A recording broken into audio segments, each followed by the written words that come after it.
In a different world, on one of the continents named Ujodo, there was a cruel and oppressive king called the Black King. Everyone hated him and lived through the worst days of their lives under his reign. One day, however, an unknown knight decided to gather and form an army called the Volunteers' Army to finally overthrow the Black King. Our story begins after the knight had assembled his army and spent some time in battles against the Black King, now standing before his castle, ready for the ultimate confrontation. The king declares that destruction is the fate awaiting the world and insists everyone must accept it, just as others have. But the brave knight refuses to stay silent and counters that fate can be changed, and this change won't be dictated by the king. He attacks the king's surrounding guards, defeating them one by one, while the rest of the volunteers' army is outside the castle, rallying under the inspiring words of a princess encouraging them to reclaim the castle and their continent. Inside, the Black King remains calm and confident, seated on his throne, unmoved by the events around him. This doesn't deter the brave knight, Yori, who fights tirelessly to eliminate all the guards, aiming to confront the king himself. Outside the castle, the Black King's soldiers multiply, and a sinister woman named Arenza, loyal to the king, takes pleasure in slaughtering the Volunteers' Army. Despite her cruelty, the Volunteers' Army, composed of powerful kings, princes, and clans harnessing mana power, stands firm against every assault from the Black King's forces. Meanwhile, Yori finally eliminates all the guards and catches his breath, channeling all his remaining mana to strike the king. However, the Black King mocks Yori's feeble mana. Unshaken, Yori attacks, causing an explosion in the castle. Some princes from the Volunteers' Army witness the castle's destruction and prematurely celebrate, believing Yori succeeded. They decide to enter the castle to see what happened. Unfortunately, amidst the thick smoke, the Black King emerges, dragging Yori in his hand. He heads toward a young woman from the Volunteers' Army named Fina, demanding she hand over the book and fairy in her possession.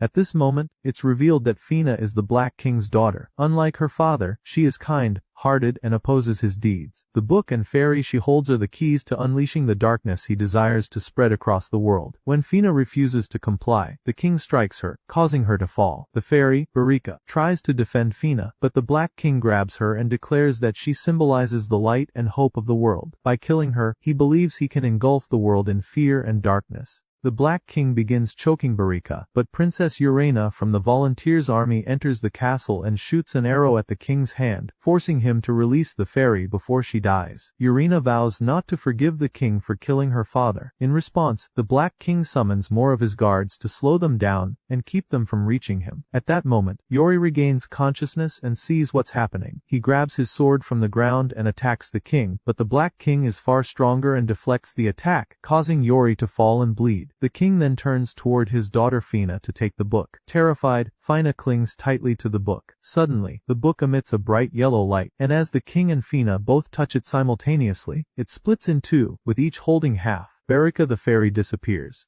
Instead of emitting light, the book's halves start releasing darkness. This darkness grows, spreading out of the castle. The Black King declares that soon the entire world will be engulfed in darkness. The spreading blackness is visible across the continent, instilling fear in all the kingdoms and clans. The Volunteers' Army realizes they have lost the war. Days pass, and the castle remains shrouded in darkness. The Volunteers' Army retreats, preparing to disband, with each prince planning to take their forces back home. Meanwhile, Yori, still unconscious from his injuries, is cared for by Fina. Princess Urena gathers with two other members of the Volunteers' Army and discusses the situation. She acknowledges that Yori's army is now disbanded and laments the unexpected strength of the Black King. Burkhart, one of the group members, apologizes for what he's about to say but criticizes their decision to rely on someone as young and inexperienced as Yori. Urena defends Yori, stating that he was the only one capable of uniting them and giving them hope, which isn't a fault. However, Burkhart insists they should have chosen a leader based on skill and experience, not passion and hope. He suggests Urena is the most suitable person to lead the Volunteers' Army moving forward. Urena declines the offer, explaining that her motivation was never about saving the continent, but solely about avenging her father's death. She credits Yori for giving her hope during her darkest times and decides to stay behind while the rest of the army returns to their kingdom. The commander agrees to leave 3 individuals Ares, Burkhart, and Win with her for protection. Finally, Yori wakes up, much to Fina's delight. Remembering everything, Yori apologizes to Fina, but she reassures him that his recovery is all that matters. Fina informs the others of Yori's awakening, and Urena and others visit him to check on his plans. Yori reveals that he intends to return to the capital. Urena excitedly asks if he plans to rebuild the volunteers' army, but Yori clarifies that he's only going to report their losses to someone named Gilbert. Meanwhile, in the city, poverty is rampant. An elderly woman stands before a merchant with a few coins, pleading for an apple. The merchant refuses, dismissing her for having too little money. Another man steps in, shoving the old woman and purchasing the entire basket of apples, crushing her coins underfoot and mocking her poverty. A boy intervenes, defending the elderly woman and demanding an apology. When the man refuses, the boy fights him, knocking him down and taking a few apples before running off. The merchant chases him shouting, "Thief!" The boy climbs a tall tower, mocks them both, and escapes. Later, he finds the elderly woman and gives her the apples, helping her with her cart. Grateful, the old woman invites the boy to her home for a meal, but he politely declines. Meanwhile, Yori, Urena, and a few volunteers head to the capital, witnessing the dire state of the city: dead animals, withering crops, and suffering citizens. Farmers, angry at Yori for failing to defeat the Black King and giving them false hope, hurl mud and insults at him. Yori is too ashamed to even apologize. As they continue, the elderly woman from earlier runs toward them, pleading for help. Her home has been attacked by the dark fog, and soldiers of the Black King are present. Yori, Urena, and the group rush to her house, where they find the boy fighting the soldiers. They join him in battle, helping him defeat the attackers. Yori notices the boy doing something extraordinary, absorbing mana from everyone and using it to fight. Stunned, Yori charges at the boy, standing back to back with him. Together, they defeat the soldiers in seconds. The boy introduces himself as Aram. Recognizing Yori as the leader of the volunteers' army, Aram reveals his name to Yuri before collapsing, making everyone think he has died. However, Yuri reassures them that Aram is merely unconscious. One of the soldiers asks a girl named Marina to prepare a healing spell to aid Yuri. Everyone gathers around, wondering who this strange boy is. At the same time, Arinza is trying to locate Yuri and his army, eventually discovering their destination heading towards their capital city. Later that night, Aram wakes up in a quiet place. As he recalls what happened, he wanders around until he finds Yuri. Aram asks about the old woman, and Yuri reassures him that she's safe, calming Aram down. He thanks Yuri and his army for their help and asks if Yuri is truly the leader of the volunteer army. Before Yuri can answer, Fina arrives, overjoyed to see Aram awake, and tells them dinner is nearly ready and that the rest of the army is returning from patrol. Everyone gathers around a fire, chatting while waiting for dinner. When Fina serves the food, a soldier named Kane takes the first bite but is visibly horrified. The rest immediately realize the food is inedible. It's a recurring issue with Fina's cooking. However, Aram finishes his plate and even asks for more, shocking everyone. Kane asks Aram how he managed to eat it. Aram replies that it was delicious, prompting Kane to ask what Aram usually eats. Aram casually answers, lizards, which explains why he enjoyed Fina's food. They laugh and change the topic to avoid upsetting Fina. They ask Aram if he's from the village. Aram explains he was just passing through, helping the old woman, and decided to intervene when he saw what was happening. Impressed by his bravery, they ask how he planned to save the entire village alone. Aram explains he couldn't abandon them to face the Dark Army by themselves. Admiring his courage, they express their awe, but Aram humbly admits he has a long way to go to be as strong as them. They encourage him, saying his determination is enough to achieve his goals quickly. Suddenly, the book in Fina's possession begins glowing black and emitting dark smoke. Everyone panics, trying to figure out how to control it. Even Fina is overpowered as the book's energy flings her away, but Aram catches her hand, preventing her from being thrown far. The book calms down, the black light retracts, and Fina collapses. Yuri catches her, confirming she's unharmed. Confused, Aram asks about the book and the dark energy. They explain it's called the Chronicle, a book that records all the world's events. If darkness consumes the world, the Chronicle darkens too. A growing black ink, like stain on the book, distresses them all. Meanwhile, the Black King flips through his own copy of the Chronicle, asking Arinza if she has located the fairy Barika. Surprised, Arinza realizes Barika hasn't died but disappeared. Simultaneously, Yuri and Fina tell Aram about Barika's significance as the source of light and hope for their world. They are convinced she's alive and must be saved. The Black King, however, orders Arinza to find and eliminate Barika, believing he cannot destroy the world while she lives. After their conversation, Aram sits alone, reflecting on the day's events. Yuri approaches and asks if Aram truly wishes to grow stronger. Aram confirms, but when Yuri invites him to join the volunteer army, Aram declines, preferring freedom over joining a military force. He explains he's always fought alone. Yuri challenges him, suggesting that luck, not skill, has allowed him to survive stronger foes. Aram retorts that Yuri, despite being with his army, was also defeated. Yuri hints at something important he wants to share, but doesn't immediately reveal it.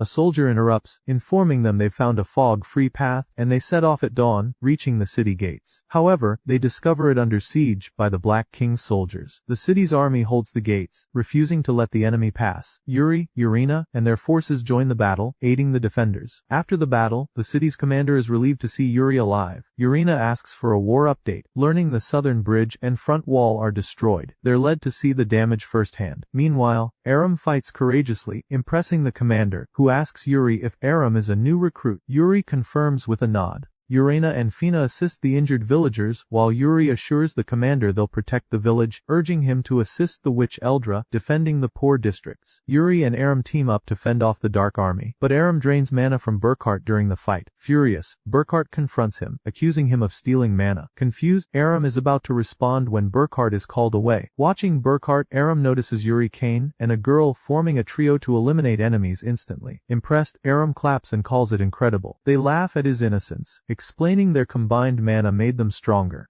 Excited, Aram asks to try. They tell him he's not ready yet, it requires rigorous training. Burkhart dismissively claims it's impossible for Aram. Offended, Aram insists he has skills, but Burkhart criticizes his techniques, warning him not to steal mana again. Frustrated, Aram declares he doesn't want to be there and runs off. Yuri tells Burkhart they'll need Aram, but Burkhart remains skeptical. More Dark Army soldiers attack, overwhelming Yuri's team. Injured, Burkhart collapses, but Aram returns just in time, defeating many soldiers and sharing mana to revive Burkhart and Yurina. Aram declares them even and they fight together, finally overcoming the enemy. Yuri and Kane praise Aram, who reveals his decision to stay and prove Burkhart wrong. Yuri gathers his team, declaring he will rebuild the volunteer army. Inspired, everyone regains hope. Yuri credits Aram for restoring their optimism. Burkhart, still distrustful of Aram, collapses from his injuries despite Yurina urging him to give Aram a chance. Everyone is shocked about him, especially Yurina, so they take him for treatment and stay by his side until he gets better. Once Yurina is reassured about his condition, she tells him she wants to talk to him and asks him for something. Burkhart tells her to speak and ask for whatever she needs, and he'll fulfill it right away. She then tells him she wants him to stay with Yuri and his group. Burkhart is surprised and says, "Weren't we supposed to return to the capital and reorganize the army together?" Yurina replies that she wants him to help Yuri and the army in her place, because she won't be continuing with them, and is sure he is the best person to support Yuri since she trusts him deeply. However, Burkhart refuses to leave her but cannot oppose his princess. He agrees reluctantly, saying, "If you insist, then I'll do it." Yurina also mentions Aram, saying she believes he'll be a great soldier but lacks experience. She asks Burkhart to mentor Aram. Burkhart agrees, assuring her not to worry. At that moment, Yurina's assistant enters and informs her that Commander Gilbert wants to see her. As Yurina leaves, Burkhart thinks Yurina asked him to leave because he can no longer protect her after his injury. This thought deeply upsets him. Meanwhile, Commander Gilbert is with Vina and Yuri. Yuri recounts what happened in the Black King's city and how their mission failed. Vina mentions she heard the secondary capital suffered some damages as well. Commander Gilbert reassures her, saying the damage there is nothing compared to what happened in the main capital.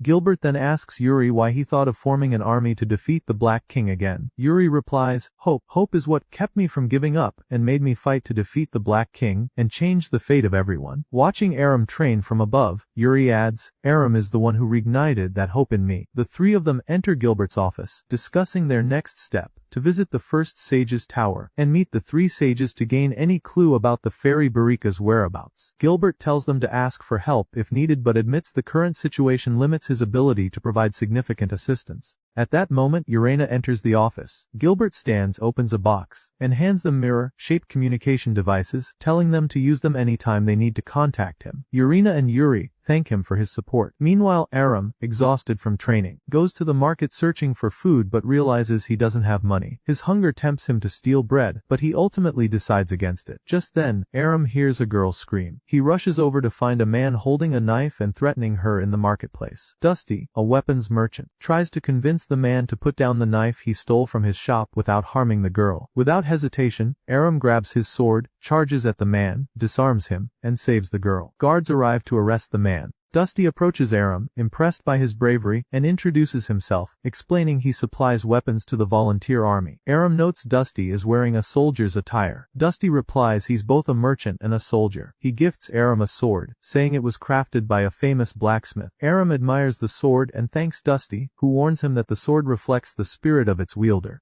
Aram loves the sword and decides to name it. Meanwhile, Yori remains with Commander Gilbert, discussing the growing strength of darkness. Gilbert explains how, with each victory of the Black King's army, the darkness grows stronger. Showing Yori his blackened hand, Gilbert reveals it's only a matter of time before the darkness engulfs his entire body under the Black King's control. Yori assures him he won't allow that to happen, asking Gilbert to trust him as he vows to save him at all costs. Borkarat notices Aram training and recalls Urena's words. He advises Aram to channel his energy effectively during practice. Aram asks about Borkarat's injury, who reassures him he's fine now. Noticing Aram's new sword, Borkarat angrily questions where he got such a unique weapon. Aram explains it's a gift from Dusty. Borkarat accuses him of stealing it, causing an argument between them. Urena intervenes, asking what's happening. Borkarat accuses Aram of theft, but Aram denies it, insisting he'd never steal. Yori questions Borkarat, asking what made him suspect Aram. Dusty enters and clarifies he gave Aram the sword. Urena orders Borkarat to apologize. Reluctantly, Borkarat admits his mistake and apologizes before walking away upset. When asks Urena if she's sure about her decision to send Borkarat with Yori in the army, Urena, clearly distressed, tells Win that Borkarat is the best person to understand and support Yori on his journey. Later, Yori sits alone, troubled by what happened to Gilbert with the black fog. Vina approaches and asks if he's okay, having overheard his conversation with Gilbert. Yori hides his sorrow, urging Vina to rest since they never know when they'll find such a place to sleep again. Before leaving, Yori thanks her for staying by his side. Alone in his room, Yori reflects on the upcoming battle with the Black King, struggling with self-doubt and imagining his death and the world's destruction if he faces the king.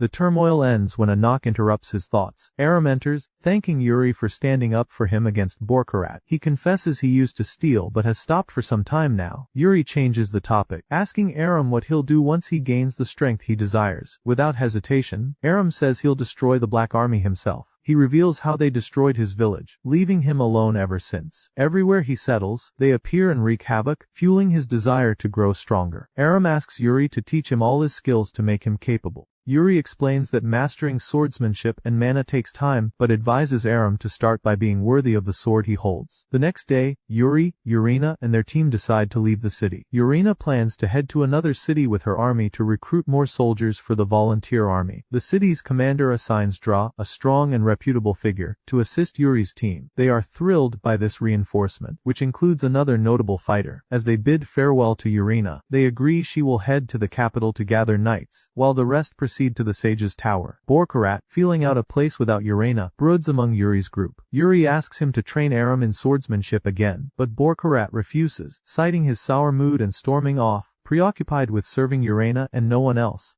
As Borkarat walks, he steps on a small tree branch, releasing Arinza. Startled, Borkarat listens as Arinza assures him she's on his side. She manipulates him into believing Urena has abandoned him. Suddenly, she uses her power to spread the black fog into his body. The black fog book with Vina reacts, emitting dark mist again. Spotting the fog coming from the forest, Yuri suspects something has happened to Borkarat and rushes to him with Kane and the others, only to be hindered by Arinza's summoned soldiers. Meanwhile, Borkarat is engulfed by the fog as the Black King speaks to him, saying his place is not with Yuri. Since Urena abandoned him, he should join the Black King's army. When Yuri arrives, he finds Borkarat emitting dark fog, transforming into one of the Black King's creatures, attacking them. Everyone is too shocked to respond. Arinza commands Borkarat to cease fighting and continue later before leaving with him. During this time, Urena is walking with Wayne on their way to the city. However, she stops suddenly, sensing something unsettling, and it turns out Yuri is calling her through the communication devices Gilbert gave them. He tells her what happened to Burkhart and apologizes deeply, feeling guilty for the incident. Urena becomes very upset about Burkhart's fate, but assures Yuri that he is not to blame and asks if everyone else is safe. Yuri reassures her that they are all fine, to which Urena responds that their safety is what matters most. Yori informs her that the Black King now knows their location and that nightfall is approaching. He adds that if the enemy attacks during the night, they'll be in grave danger, but they have a chance to escape and relocate before the enemy strikes again. Yorina agrees, telling him it's a good idea. Yori urges her to take care of herself before they end the call. Yorina feels deeply saddened until one of her soldiers rushes to her, shouting that the capital is on fire. Shocked, she and Wayne quickly head to the capital. Upon arrival, they witness the Black King soldiers setting the city ablaze, destroying shops, and spreading chaos. Some of the soldiers are ordinary people who have joined the Black King's army, while others are still deciding to join. The Black King has convinced them that by joining his forces, he will protect them from the world's impending destruction in exchange for spreading darkness everywhere. In the capital, a commander named Sir Ventus and his soldiers fight back against the Black King's army. He orders his assistant to evacuate the city to minimize casualties and focuses on bolstering their forces to regain control. Once the situation is somewhat under control, the city's people blame their own soldiers for the earlier disaster. Suddenly, a Black King soldier appears with a bomb, intending to blow up the palace and city. One of Urena's soldiers swiftly intervenes, snatching the bomb from the attacker's hand. Urena arrives and questions Sir Ventus and his men about the chaos in the capital. They explain that the Black King has been manipulating people into joining his army, convincing them to burn the capital as a way of pledging allegiance. The young soldier who carried the bomb tells Urena that she cannot save the world alone, and that the Black King will save them if they join his army. She is bewildered and asks him who told him this. He replies that everyone is talking about it. Urena's soldiers dismiss it as mere rumor, but the young soldier insists he doesn't want to die, and would rather become a monster and join the Black King's forces. Urena becomes very emotional, recalling what happened with Burkhart. She tells him that becoming a monster will mean losing his friends and family forever, and that it's selfish to save oneself at the expense of others. She tears up, imagining Burkhart, and quickly ends her speech, as everyone notices her distress. She then heads to the princess in the palace to check on her, noting the situation's chaos and how the spreading darkness is unusually rapid. They discuss the risk of more people selling their souls to the Black King, which would worsen the war and make victory even harder. Later, Urena meets with her army commanders, laying out a large map of the continent. One of them mentions the 9 territories, led by someone named Shoza, who are still near the capital. Urena is surprised they haven't moved since their last battle with the Black King. Another commander explains that Shoza's forces are still too weak after the war. He suggests they try to persuade Shoza to join their volunteer army. Urena likes the idea and instructs him to send Shoza a message. Meanwhile, Yuri has been injured after Burkhart attacked him. His arm has turned completely black, similar to Gilbert's condition. Vena is by his side, trying to stop the darkness from spreading further. Yuri assures her that he's fine, but she refuses to leave him. She uses the book, gripping it tightly until it glows yellow, placing it on Yuri's arm, but it has no effect. Surprised, she tries again, yet the outcome remains unchanged.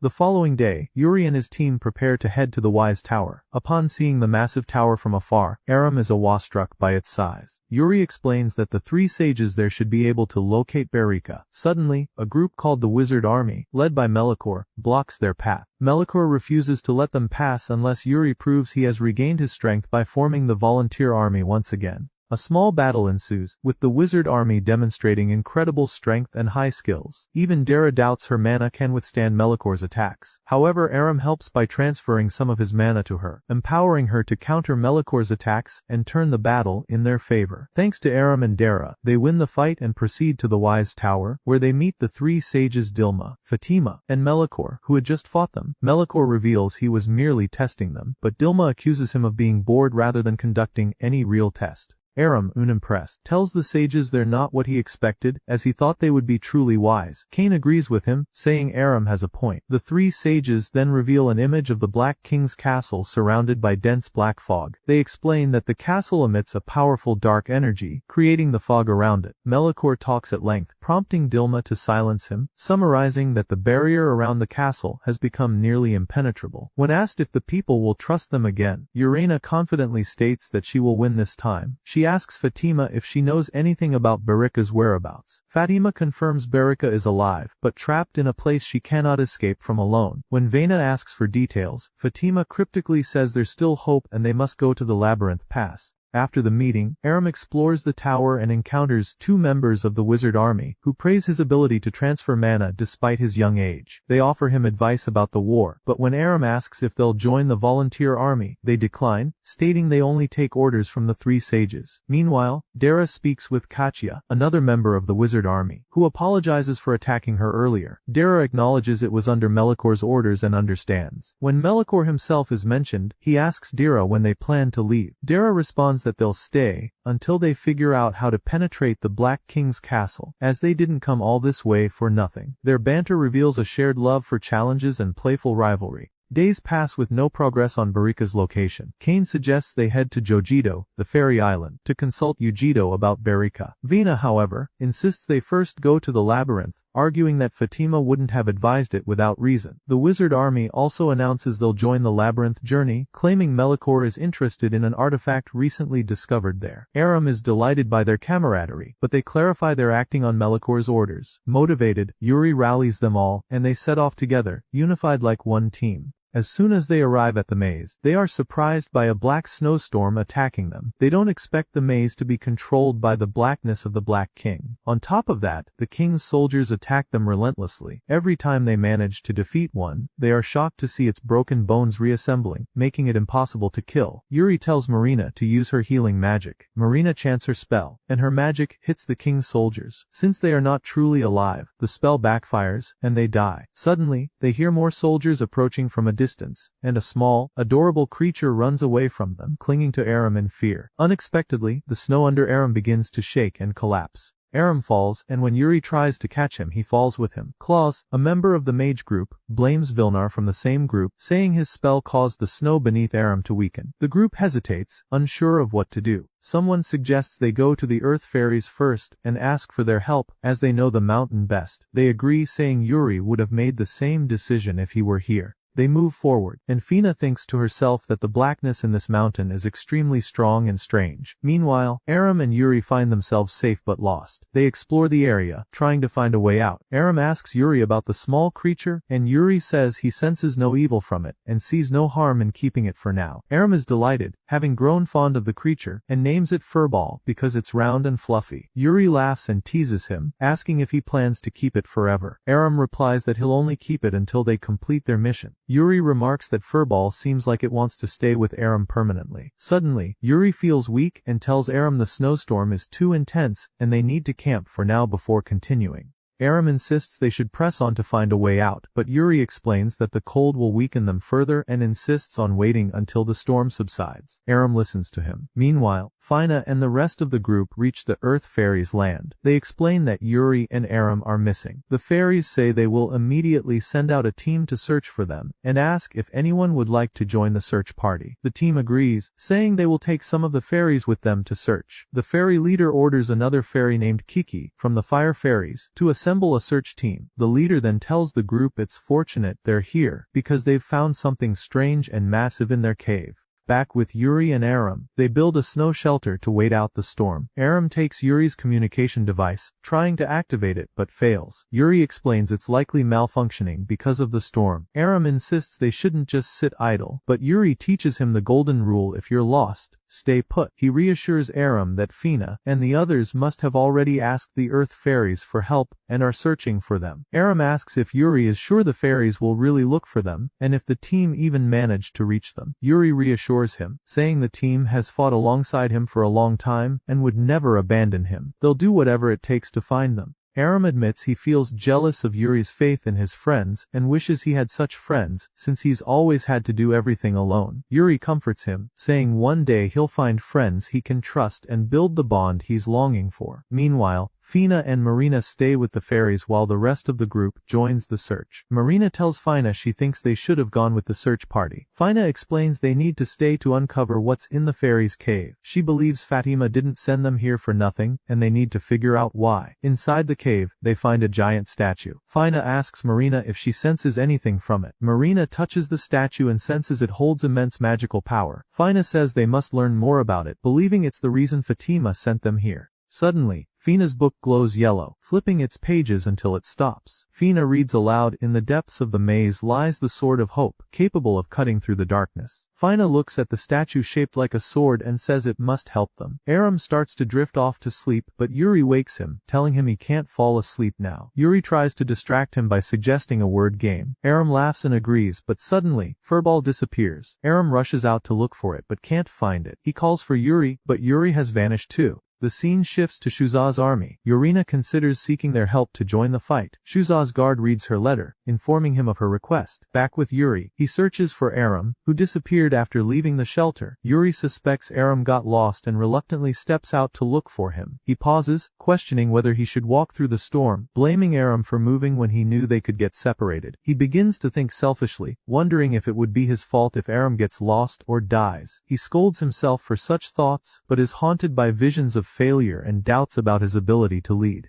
These fears take form, and Yuri feels as though he's battling himself. He swings his sword at the vision, but it overpowers him. Suddenly, Aram appears, snapping Yuri out of it. Yuri realizes he wasn't fighting his fears but one of the Black King's soldiers, disguised as his doubts. Yuri understands the Black King manipulated his mind with fear to make him give up. He tells Aram to step aside as he takes on the soldiers, but Aram insists they fight together. Seeing Aram's determination, Yuri notices Aram is beginning to understand friendship. As more soldiers arrive, Yuri combines his mana with Aram's to defeat them. Aram is thrilled he could finally merge mana like he'd wanted. An old man named Zari appears, and Yuri recognizes him immediately. Zari casts a spell, ending the snowstorm. Aram asks Yuri who the old man is. Yuri explains Zari is Fatima's mentor and a former sage. From Zari's robes, Furball leaps out, jumping to Aram. Yuri's team calls out to them from a distance, and Yuri feels overjoyed his friends didn't abandon him. As he turns to thank Zari, the old man has disappeared. Aram tells Yuri he was right to trust his friends. Yuri replies, "They're our friends, not just mine." The reunited group returns to the Earth Fairies, celebrating and eating together. The fairy commander, Olga, tells Yuri he will join the volunteer army as soon as they're ready. Regarding the artifact, Olga reassures them it will be well guarded, and they will learn more about it. Later, Aram meets the blacksmith who crafted Dusty's sword. He excitedly tells the team how grateful he is not to have been lost alone. He thanks everyone, introduces them to Furball, and says he's beginning to feel at home with them. The next day, they head to the Island of Spirits to search for Barika. On their way, they encounter Shoza and his army. Yuri assumes Shoza will join their cause, but Shoza blocks their path, threatening Fina to hand over her book. He declares he'll defeat the Black King and rule the continent alone. The assistant of Shoza is talking and explaining to Yuri that Urena had sent them a letter requesting them to fight in the volunteer army. However, they refuse, telling him they won't succeed his way. Aram gets very annoyed by their words and yells at them for speaking rudely to Yuri. He steps forward as a challenge, but Shoza's assistant stops him and reminds him that Shoza is the first lord of the 9 fire regions in the Goal Lands, while he himself is the second lord, named Sojo. Shoza then speaks and tells Aram he admires his courage and spirit, but addresses him as a child. This angers Aram, who retorts, saying he is not a child, and insults him. Aram is also confused by Yuri's silence since Shoza started speaking.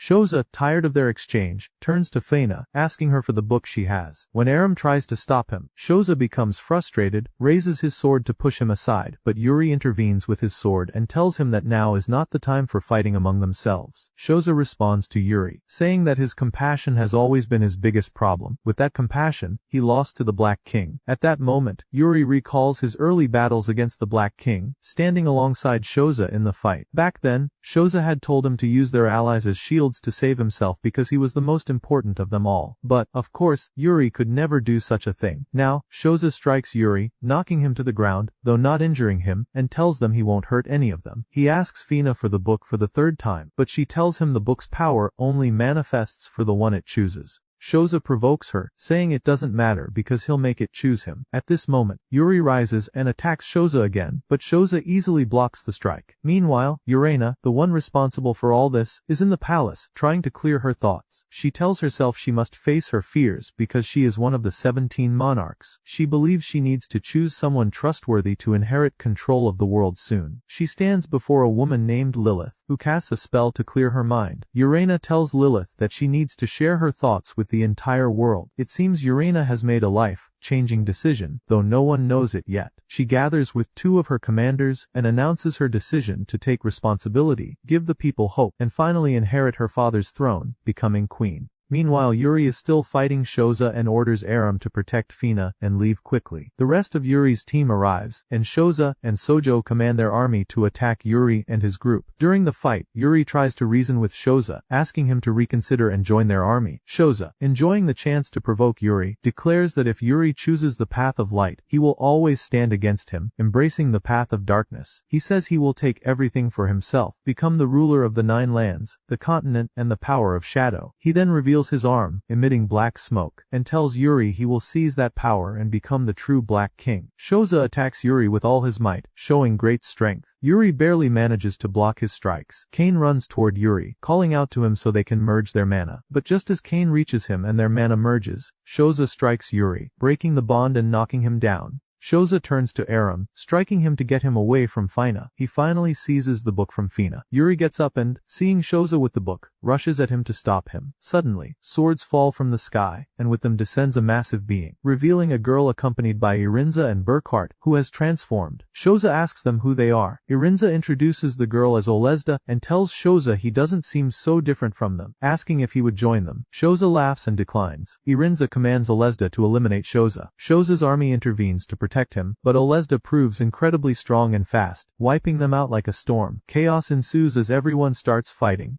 Irinza approaches Yuri, urging him to join the Black King's army, as it is his known destiny since he first appeared. Yuri firmly rejects her. At that moment, he envisions himself standing before him, scolding him for failing to protect his friends and allowing the book to be stolen again. Meanwhile, Aram and Fina regain consciousness from Shoza's strike and see Yuri with Irinza. They call out to him loudly to keep him from weakening and joining the Black King's army. Aram tells Fina he will go and save Yuri before they take control of him, but Burkhart blocks his path. Yuri resists with all his might, trying not to listen to the version of himself standing before him. He grabs his sword and attacks Irinza, declaring he will win this war with his friends. Irinza laughs and reminds him of Burkhart, who was once one of his friends but has now become a demon. She casts a bit of black fog into Yuri's face, urging him to see what has become of his friends. Yuri watches his companions struggling in battle, some running out of arrows, others being surrounded by the enemy, their situations dire. Irinza tells him that all his friends will die because of him, and he can't protect any of them. Yuri freezes in place, repeating Irinza's words. The black fog swirls around him, emerging from his body. Meanwhile, Aram and Fina desperately try to reach him, calling out at the top of their voices to snap him out of it. Yuri envisions himself talking to him, seeing the hand reaching out to pull him into the world of darkness. Thoughts of how the world would stabilize, and his friends would stay safe if he abandoned the idea of an army and accepted his destiny, flood his mind. Yet, Yuri decides not to let the darkness consume him. He swiftly takes his sword and drives it into the version of himself he sees, but suddenly, he realizes he has accidentally stabbed Kane. He is utterly shocked, as are the others who stare at him in disbelief. He cries out in agony, black fog pouring out of him. He recalls all the promises and dreams he and his friends shared. Meanwhile, Yurina stands before her people, declaring herself queen. The shocking twist occurs when the people reject her, accusing her of being the reason they lost the war and saying she is unworthy of being their queen. Yurina responds, explaining that ever since her father, the king, died, she has been fighting wars against the Black King, dragging her friends into them, and acting selfishly until Yuri stopped her and convinced her to end the losing battles she waged. When she returned from the war, she found her people filled with despair, just as she had been. So, she decided to take on Yuri's role and restore hope to them,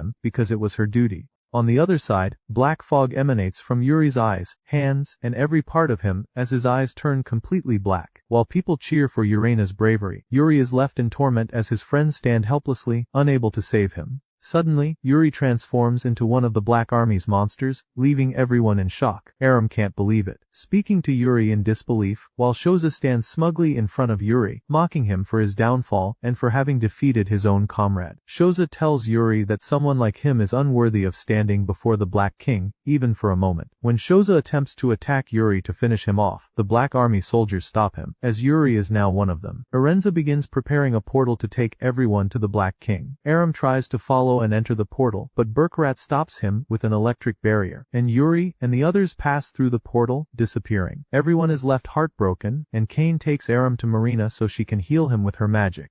However, the process proves challenging and requires additional help to fully heal him. All they manage to do is close his wound. That night, Shoza approaches them, telling them to leave since there's no longer any reason to stay together now that Yori has turned and the army they hoped for is no more. When the group becomes angry and threatens to fight him, Shoza offers them a chance to join his army if they are so determined to fight the Black King. They refuse, and Shoza dismisses them, warning them not to stand in his way, as he won't spare anyone who opposes him. Aram confronts Shoza, demanding the return of the book. Shoza taunts Aram, reminding him of how Yori betrayed them and abandoned them. Aram declares that Yori is not a traitor and is counting on them to help him break free of his current state, because that's their duty as friends. Shoza dismisses this, claiming that Yori's return is impossible. Unconvinced, Aram persists, but Shoza leaves without returning the book, threatening them that if they try to bring Yori back or interfere with his plans, he will destroy them. Meanwhile, Yori stands before the Black King, who is delighted with him, addressing him as the Black Knight. The king asks Yori how he feels now, to which Yori replies that he once came to this place to save the world, driven by destiny, fighting without purpose to save it. But this time, he will challenge the world. If the world falls to darkness, it means it never deserved salvation and must collapse. Yuri's team decides to return to the Tower of the Sage and asks Fina to inform the rest of the team to prepare. Klaus admires Aram for standing up to Shoza, while Marina stays by Kane's side, continuing to heal him. Though he's stable and alive, they plan to send him to the city for better medical care. Fina and Aram decide to travel to the Island of Souls, while the rest of the team heads to the Tower of the Sage to continue their mission and avoid returning to square one. Fina hides her sorrow over recent events, but the team is scattered, leaving only her and Aram to carry on the journey. Aram notices Fina's distress and feels deeply saddened for her. He recalls Yuri's words about friends and family, and now understands their meaning as he worries about Fina. They stop for the night, light a fire, and Aram prepares food. As they eat, Fina compliments his cooking. Aram tells her that her cooking is far better than his, and Fina recalls that only Yuri and Aram ever told her cooking was good. Aram then asks Fina about her history with Yuri since she's known him for a long time. He mentions hearing a story about Yuri defeating a dragon and asks if it's true. Fina confirms that Yuri did defeat a dragon, but hesitates to discuss it further. Aram enthusiastically remarks that the dragon adventure must have been incredible, but Fina snaps at him, saying it was not enjoyable at all. She explains that the dragon, known as the Guardian of the Desert, had fallen under the Black King's darkness. She, Yuri, and their team went to stop the dragon. During the battle, they managed to bring the dragon down. The creature reverted to its original form as the Guardian of the Desert, and begged Yuri to end its suffering. Fina refused, but the dragon insisted, saying many people in the desert had suffered because of it, and that its death was necessary. The dragon begged Yuri to kill it, and Yuri fulfilled its request. Fina explains to Aram that they had no choice but to free the dragon from its torment and the Black King's control. Now, the story reminds her of Yuri's situation, and she fears they won't be able to save Yuri as they did the dragon. She begins crying, blaming herself for not noticing that something was wrong with Yuri earlier, even though she was closest to him. She's also terrified that Yuri might have chosen to join the Black King willingly. Aram reassures her, saying that it's impossible because the Black King targets people at their weakest moments. However, Fina begins to lose hope, feeling that darkness is their destiny and that the world will be consumed by it, leaving them powerless to stop it. Aram tells her that before he met Yuri, he thought he was very strong. After meeting Yuri, he realized he wasn't as strong as he believed and understood that no one is completely strong. Everyone has weaknesses, which is why friendships exist to complete and support each other in times of need. He reminds Fina that their role now is not to abandon Yuri in his crisis, but to trust him because their bond is not an ordinary friendship. Fina cries even harder, realizing Aram is right. She continues crying until she falls asleep. Meanwhile, Kane reaches the city, where doctors help treat him. Matilda speaks with Urena, informing her of everything that has happened, and assuring her that both Kane and Marina are okay. Marina finally manages to rest after staying awake for 2 days straight, focusing only on healing Kane, until they reach the city. Suddenly, a commander from Urena's army enters, asking if it's true that Yuri has become a monster, serving the Black King. Urena confirms this with a heavy heart. The commander becomes frightened, noting how the situation has escalated with both Berkarat and now Yuri and Shoza against them. Urena tells him that despair is futile and urges him to have hope. She adds that she intends to meet Shoza herself to reach an agreement, because it's her duty as queen. She knows their worsening relationship with Shoza could spell disaster for them. Urena reflects privately quickly, resolving to protect her people as queen. If Shoza or Yori stands in her way, she will not hesitate to eliminate them both. Meanwhile, Shoza continues amassing more soldiers, adding over 2,000 new recruits to his army, bringing his total to over 5,000 troops, with more expected to join.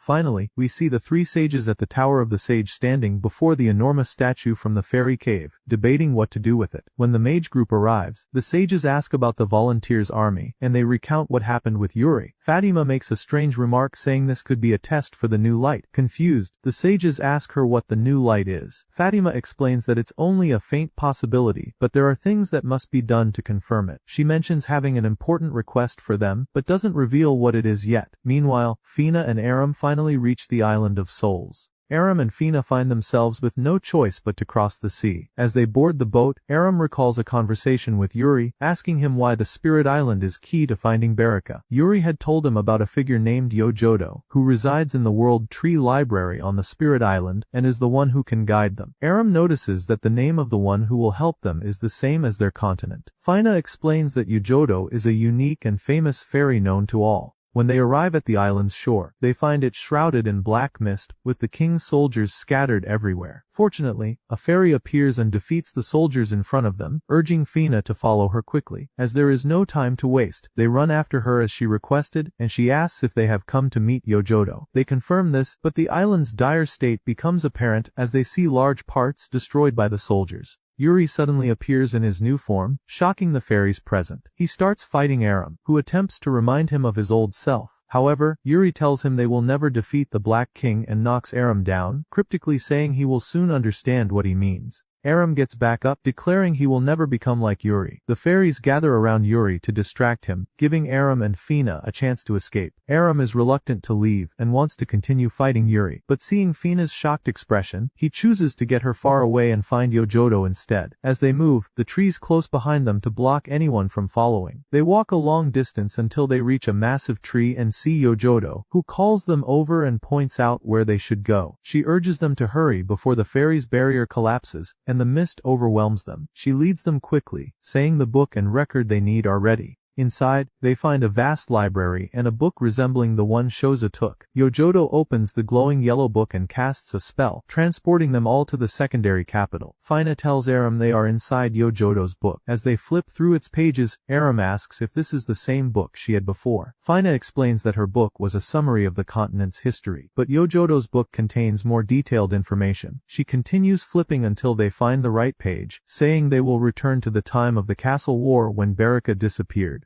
They witness Yori attacking the Black King and falling short of defeating him. Aram worries for Yori and tries to help but realizes he can't change events that have already occurred. Yojodo tells him it's futile as they cannot affect anything within the record. They reach the moment when the book was split, Baraka took its light and vanished. Yojodo suggests they start searching the records from this point. They watch Yori sitting alone, upset after the war, and Fina feels guilty for not being there to support him as she always had. Suddenly, they see Yori in the library being attacked by fairies trying to take the book before he destroys it. However, Yori strikes the fairy holding the book with his mist, causing the book to fall and its pages to blacken. This affects Yojodo, Fina and Aram, separating the three of them. Aram finds himself in past events, watching a young Yori pulling a small cart, trying to fight the king's soldiers alone despite his weakness. A strong warrior arrives just in time, defeating the soldiers and saving Yori. Grateful, Yori expresses admiration for the warrior's abilities, saying if he were as strong, he could have defended his village when it was attacked. The warrior advises him to train if he wants to become stronger. Excited, Yori asks if training will guarantee such strength. The warrior replies that there are no guarantees. Even after days, months, or years of training, Yori might not acquire any skills. However, if he maintains high spirits, hope, and courage, the day will come when he succeeds. Inspired, Yori dedicates himself to training with high spirits. Over months, he works tirelessly to cut down a massive tree and eventually succeeds, understanding the warrior's lesson about persistence and courage. When his village faces a second attack, Yori is the first to stand against the king's soldiers, fighting them alone. His mana rapidly develops, and he defeats the attackers. However, after the battle, he finds his village destroyed and no survivors. Calling out in desperation, he hears no response and collapses in tears, vowing never to lose anyone dear to him again. Events shift, and Aram sees Yuri's hand blackened by the mist, with Fina unsuccessfully trying to help him with the book. He witnesses Yuri with Cain, expressing fear that he might fail to defeat the Black King. Cain, visibly upset, acknowledges the heavy burden placed on Yuri. Yuri tells him that defeating the Black King was his decision, and he must face it. He also asks Cain to guide Aram and take responsibility for him if anything happens, seeing Aram as the light of hope to dispel the world's darkness. The scene shifts again to the snowy mountain, where the old man who saved them from the storm appears behind Aram. Surprised, Aram asks how he can see or talk to him inside the record. The old man replies that nothing is impossible for him. Aram seizes the chance to ask for great power, explaining that he wants to save Yuri, but lacks the strength to do so, and needs to defeat him to bring him back to the right path. The old man says he understands and raises his glowing staff. Suddenly, Aram is transported to another place where Yuri is standing on shaky ground about to collapse. Aram runs to him, grabbing him tightly before they both fall. However, Yuri's evil persona, controlled by the Black King, steps on Aram's hand to force him to let go. Aram struggles to hold on and refuses to abandon Yuri, who tries to let himself fall to protect Aram. But Aram insists he won't give up on him, reminding Yuri how he had always been lonely until Yuri invited him to join their army, bringing him happiness. Aram vows never to let go of that happiness or abandon him. With determination, Aram pulls Yuri up and unleashes a powerful light that burns the area and destroys Yuri's evil persona. Baraka suddenly appears, saying she will return when everyone rediscovers the light of hope. Aram emerges from the book to find Yojodo and Fina, who came out before him. They run to him joyfully, relieved he's safe. Fina, overjoyed, tells him she heard Baraka's voice just before leaving the book. After some time, Vina and Aram travel to an island called the Lake of Sand, because the old man who had been with Aram before disappearing told him that the guardian dragon would return to life. He also mentioned that they must go to the Lake of Sand as the dragon would appear there. They meet Princess Ashrina and explain to her about the old man and the black record they found. Vina insists they don't have time and must gather all the strength they can muster. They ask for the help of Princess Ashrina, who agrees since it was the old man's wish. She orders her assistant Farah to show them what they found in the dragon's lair where Yori was defeated.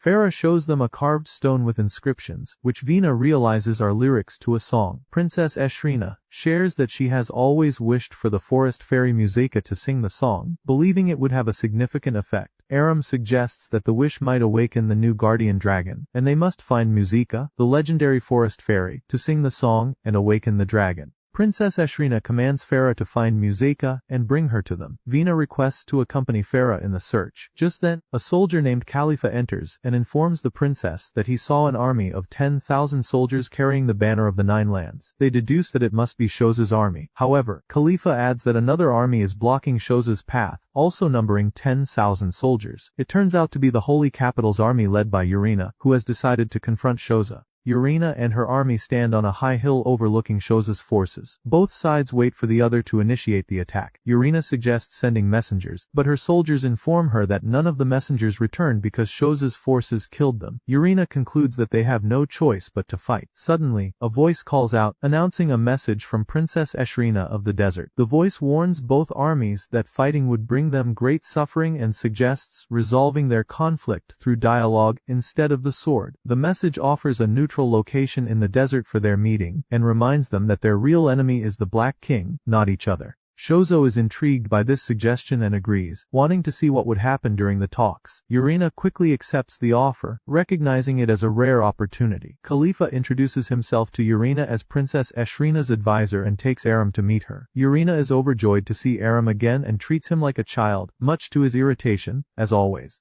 When Shoza arrives, they all gather in the designated meeting place. Meanwhile, Farah and Vina explore the city's market and discover Muzeka singing beautifully, drawing a crowd. Back at the meeting, Shoza demands Urena give up a special unit of her soldiers. She refuses, equating it to abandoning her people and her throne. Shoza dismisses her concerns, stating he only wants the soldiers and reminding her that Borkrat joined the Black King after Yori. He mocks her past tendency to let others make decisions for her, questioning her sudden interest in leadership. He tells her she's unfit to be queen. Khalifa observes that Shoza is adept at provoking others and fears the negotiations will fail. Suddenly, a soldier rushes in, informing Khalifa that the Black King's army has arrived. Both Urena and Shoza's forces join together to face the common enemy. Urena decides to fight with just the 100 soldiers at the meeting, unwilling to risk her entire army. Aram and Shoza also fight alongside them. Urena battles fiercely but grows tired, and Borkarat confronts her. He mocks her weakened state and sarcastically congratulates her on becoming queen, before attacking and knocking her down. Urena rises again, attacking with all her strength, but Borkarat deflects her blows, reminding her of the time she abandoned him. She insists she acted in his best interest, but he cuts her off, rejecting her excuses. He declares she's too weak to defeat Shoza, let alone the Black King. As he moves to finish her off, her guardian intervenes and tells Urena to flee. Meanwhile, Khalifa asks Aram if he has seen Urena or Shoza. When Aram says no, Khalifa urges him to find them before either seizes the opportunity to kill the other, potentially igniting a massacre among the kingdoms. Shoza, occupied with the Black King's soldiers, is suddenly attacked by Urena. He fends her off and taunts her, further enraging her. Urena declares that he doesn't understand the struggles she endured to make her decisions. Her emotions fuel her mana, and she launches a powerful attack. For the first time, Shoza grows angry, releasing black mist from his body. They clash again, both consumed by darkness, until Aram intervenes, stopping them with his strength. At that moment, Muzika's enchanting voice fills the air, and everyone pauses to listen. Irinza, who had been enjoying the chaos, grows frustrated as Urena and Shoza begin to calm down. Noticing strands of her hair and parts of her dress turning black, Urena cuts them off. Borkarat tempts her to join the Black King, promising freedom from her burdens and responsibilities. Aram challenges Borkarat to a fight, urging Urena and Shoza to stop fighting to prevent the catastrophe Khalifa predicted. Borkarat attacks Aram, who blocks his strike while warning Urena and Shoza about the consequences of their actions. Suddenly, Olizda joins the battle, hurling her swords at them all. The furry creature accompanying Aram transforms as Olizda and Borkarat unite to attack him. However, Aram emits a brilliant light, intensifying his mana, and repels them both. Muzika's song awakens the desert dragon, and the furry creature transforms into a massive white dragon. Sensing the threat, Irinza and Borkarat retreat. Aram's sword vanishes, and he confronts Shoza with newfound confidence, demanding the record, stating it never belonged to Shoza. The book flies from Shoza's hand, glowing yellow, and lands in Aram's grasp, its blackened parts fading. Everyone thanks Aram, who returns the book to Vina. The mighty dragon, despite its fearsome appearance, remains loyal to Aram. Aram approaches Urena, declaring he will defeat the Black King and save Yori. He asks for her help. Urena instead requests that he allow her soldiers and guardians to join his forces. Overjoyed, Aram agrees. Urena apologizes to Shoza for initiating the fight and persuades him to join them. However, Shoza refuses, stating he has his own path, and departs. At that moment, we see the Black King watching everything that happened with Aram and the threat Aram poses, instead of Yori. He notices the darkness fading from part of the book in his possession, becoming very annoyed and finally feeling the threat. Yet, he says to himself how foolish humans are, repeating the same events from the beginning without realizing it, and they'll return to square one very soon. Meanwhile, Aram rides his dragon with Fina and takes Myosika with them to the Sage Tower. The group of wizards had contacted Myosika and requested her presence at the tower because they discovered that the statue they retrieved from the labyrinth bears a song. Only Myosika can sing it, and that song could rid them of evil. They intend to use it to destroy the barrier surrounding the Black King's castle, so they can fight him. Upon arriving at the Sage Tower, they find a ship on top holding the massive statue, with the Earth Fairies and the 3 sages present. At that moment, Fatima explains to everyone about the artifact and the song, asking Myosika to sing it to confirm if it's truly a song as they suspect. It turns out they are correct. Aram asks if they plan to use the ship, fly close to the barrier, and destroy it. Melikor tells him they will destroy the barrier from the inside, not the outside. Aram is puzzled, asking how they could enter the barrier. Melikor explains that he designed the ship, which can take them anywhere they wish instantly. They will send Myosika inside the barrier. Once she sings and the barrier is destroyed, the army will immediately attack the castle. For now, they are gathering all their forces from across the continent. They tell Fina to board the ship with Myosika, since they will need her book. Dura declares that she and Fog will join them along with a few members of the wizard group. Meanwhile, the fairies will handle the ship itself, and Aram will accompany them on his dragon. Melikor tells them to prepare, as he will perform a spell to activate the ship. However, the spell will take some time. Meanwhile, the Black King summons Yori and asks how he would feel if all his friends died or turned into his monsters. Yori replies that he doesn't care since everyone chooses their path. He adds that if he cannot protect them, it's better to finish them off.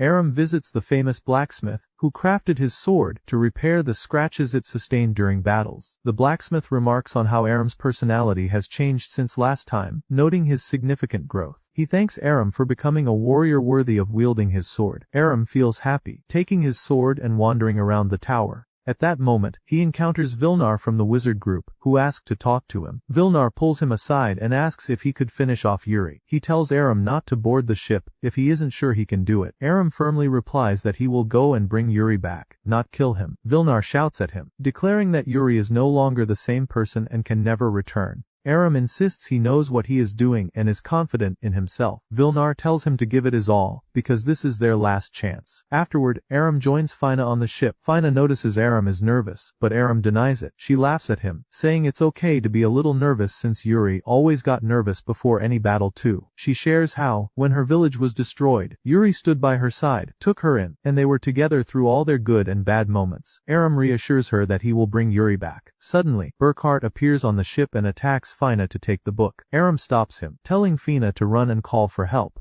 Dura arrives, and Burkhart unleashes his soldiers. Dura tells Melekar they need to speed up the ship's activation, but Melekar responds that the ship will be ready by morning. Dura insists they don't have that much time, and they need to leave immediately, because their surprise attack has failed, and now the enemy knows the plan. Being reckless and loving a challenge, Melekar loves the idea and launches the ship. They contact Yori to bring her army to the castle and join them there. However, Dura notices Myosika is missing. She begins searching for her and asks Klaus to go find her quickly. Klaus refuses, saying the enemy soldiers are too many, and he wouldn't be able to escape them. Dura orders the ferries to prepare the ship for departure and launch it as soon as they find Myosika. Suddenly, Burkhart infects the ship with black mist, and Dura's mana runs out. Aram transfers some of his mana to Dura, surprising her with its strength. She harnesses it and fights back, but everyone grows concerned as the mist spreads rapidly across the ship. Aram gathers all the light and mana in the area and within himself, flies to the ship, and uses his power to purge the darkness. The ship glows brighter than before, and they prepare to use the portal to enter the castle. When they finally locate Myosika, they place her on Aram's dragon to protect her. However, once they reach the castle, Burkhart grabs Fina and redirects the ship toward the rocks ahead, causing it to crash and break apart.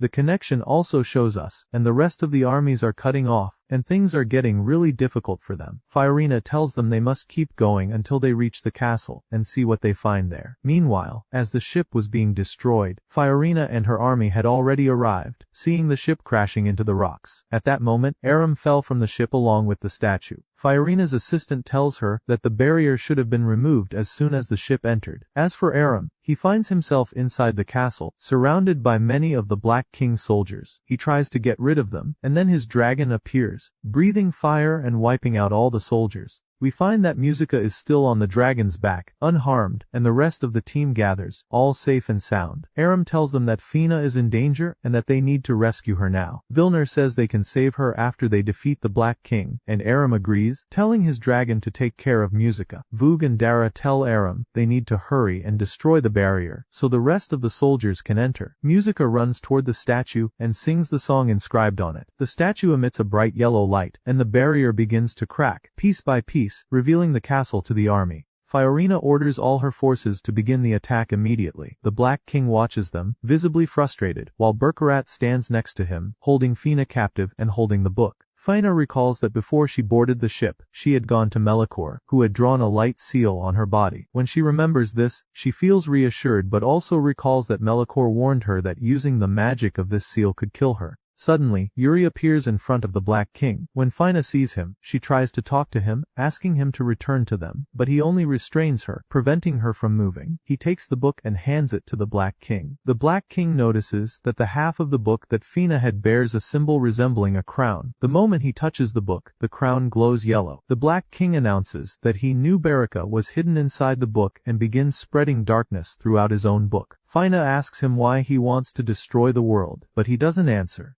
Meanwhile, we see Aram and his team making their way through the castle, eliminating any of the Black King's soldiers in their path. Suddenly, a giant monster appears before them. They all band together to fight it since one alone wouldn't be enough. They tell Aram to go on and defeat the king. The Black King watches Aram and grows more annoyed, seeing that this boy emits a light he wishes to extinguish, but he's reluctant to eliminate him. If Aram were to join his army, it would make them much stronger. The king goes to Yori, asking him to bring Aram to him. Outside, Farina fights bravely alongside her soldiers, proving herself worthy of being called a queen, and everyone is proud of her leadership in battle. Arenza also fights outside the castle, trying to fend off the volunteer army. Fiorina's guard attacks Arenza, attempting to take her down. Meanwhile, Berkarat attacks Fiorina, knocking her to the ground, but she stands up, sword in hand, refusing to give up, and declares that she will do what she must until the very end. Berkarat tells her that her way of thinking is what led him to where he is now. Becoming increasingly enraged, he charges at her, slamming her into the rocks, and tells her she must take responsibility, because she's the one who brought him to this state. Fiorina replies that she won't run from her responsibilities anymore, but that human strength and weakness ultimately belong to each individual. She speaks to him kindly, telling him that he won't find his worth by seeking it in others, and he must understand that. This only infuriates Berkarat further, and he strikes her again. At that moment, a seal that Berkarat had before his transformation falls from Fiorina, as she's been holding on to it all this time. Berkarat takes the seal in his hand. Fiorina asks him to return it, explaining that the seal belonged to a brave and noble knight. She adds that if he holds her responsible for his condition, then she must bear that responsibility now and finish him. Berkarat remembers when he first received the seal, when all he wanted was to become Fiorina's personal guard. At that moment, Fiorina attacks him, knocking him off the cliff without him defending himself. He falls to his death, and the darkness surrounding him vanishes. Fiorina covers him with their empire's flag, still seeing him as one of them until the very end. Suddenly, the Black King rises, spreading fog that brings back all his fallen knights, making the darkness even stronger. The fog targets Musica, who was still singing her song, causing her to fall and stop singing.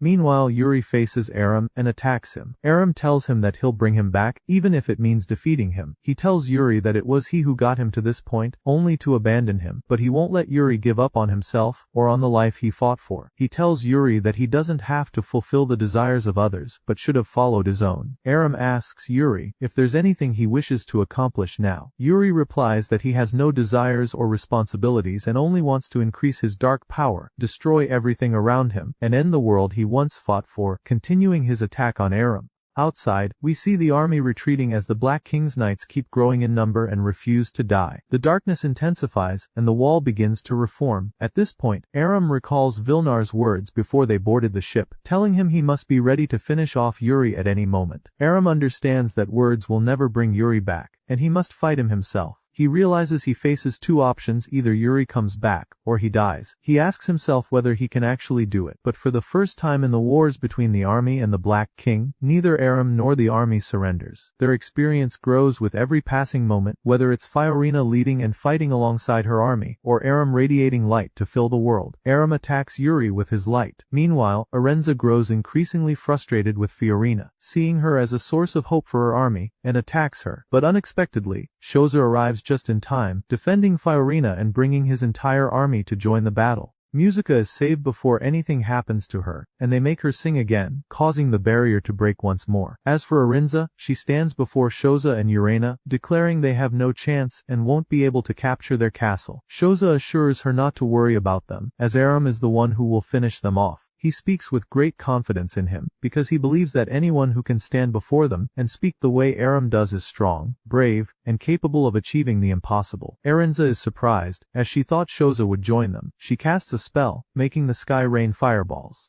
These fireballs fall on everyone, not distinguishing between her soldiers or the volunteers. While watching the chaos she caused, Shoza attacks her, catching her off guard and injuring her arm. He tells her that he doesn't care about the friendship she assumed he had because he thinks for himself, unlike others. Arenza responds, saying she sees otherwise, that he's just like his friends and must die like them. She begins to attack him with weak strikes due to her injury. Shoza counterattacks, delivering a final blow that finally kills her. Meanwhile, the Black King talks to his daughter, Fina, telling her that the end of the world is near. She tells him she'll never let him destroy the world, and uses the seal on her body to absorb all the darkness from the book. As for Yori and Aram, before Aram attacks Yori, he tells himself that the armor and clothes Yori wears are made from the Black King's element, and if he can destroy the darkness within, like the barrier, maybe Yori will return, and the darkness will leave him. However, it turns out Aram's light power isn't enough against Yori, revealing that Yori is much stronger than Aram, and he knocks him down.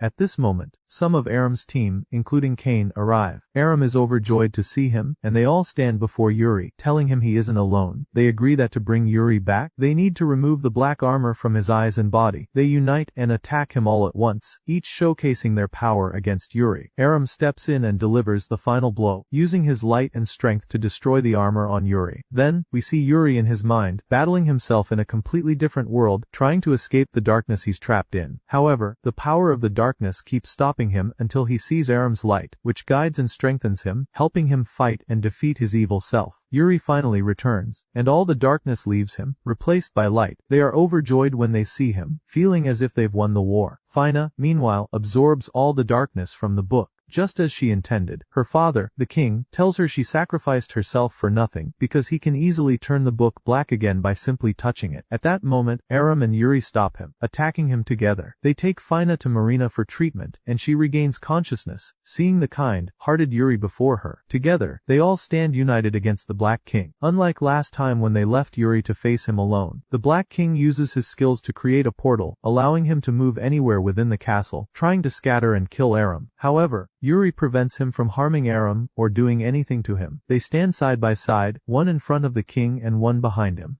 At the same time, they both thrust their swords into him, but the king is unharmed. Instead, he transforms into a gigantic black dragon. This is when the furry ball dragon intervenes, and it becomes a dragon versus dragon battle. However, Aram doesn't let his pet fight alone, and he and Yori fly up, each trying to stab the black dragon. At that moment, the furry ball dragon charges at the black dragon, knocking it hard onto the rocks, severely injuring both of them. The furry ball dragon reverts to its small, round pet form, unharmed. As for the black dragon, it transforms back into the Black King but larger, with wings. He channels all the darkness in his body toward Aram and Yori. Aram counters the attack with his light, telling the king he won't allow him to destroy the world and the life he's learned to value. Thanks to Yori, suddenly, the Black King explodes, and light spreads everywhere. The king returns to his natural form, but at that moment, Fina dies. They all rush to her, and Aram says he can heal her with his light power, but the king stops him, saying it's pointless, and they won't be able to save her. We then see the king as a normal human, with all the darkness gone from him. He feels his love for Fina as her father, so he takes the book and casts a spell on it, asking it to save his daughter's life. The book absorbs the light and hope from the king, transferring it into Fina's body. The darkness within her disappears, and she comes back to life. However, the king dies, sacrificing himself for his daughter. The light within Fina manifests as Barika, who revives Fina. Outside the castle, the soldiers celebrate joyfully as the Black King's soldiers vanish. Knowing they've won the battle, Urina salutes them all for not losing hope until the very last moment.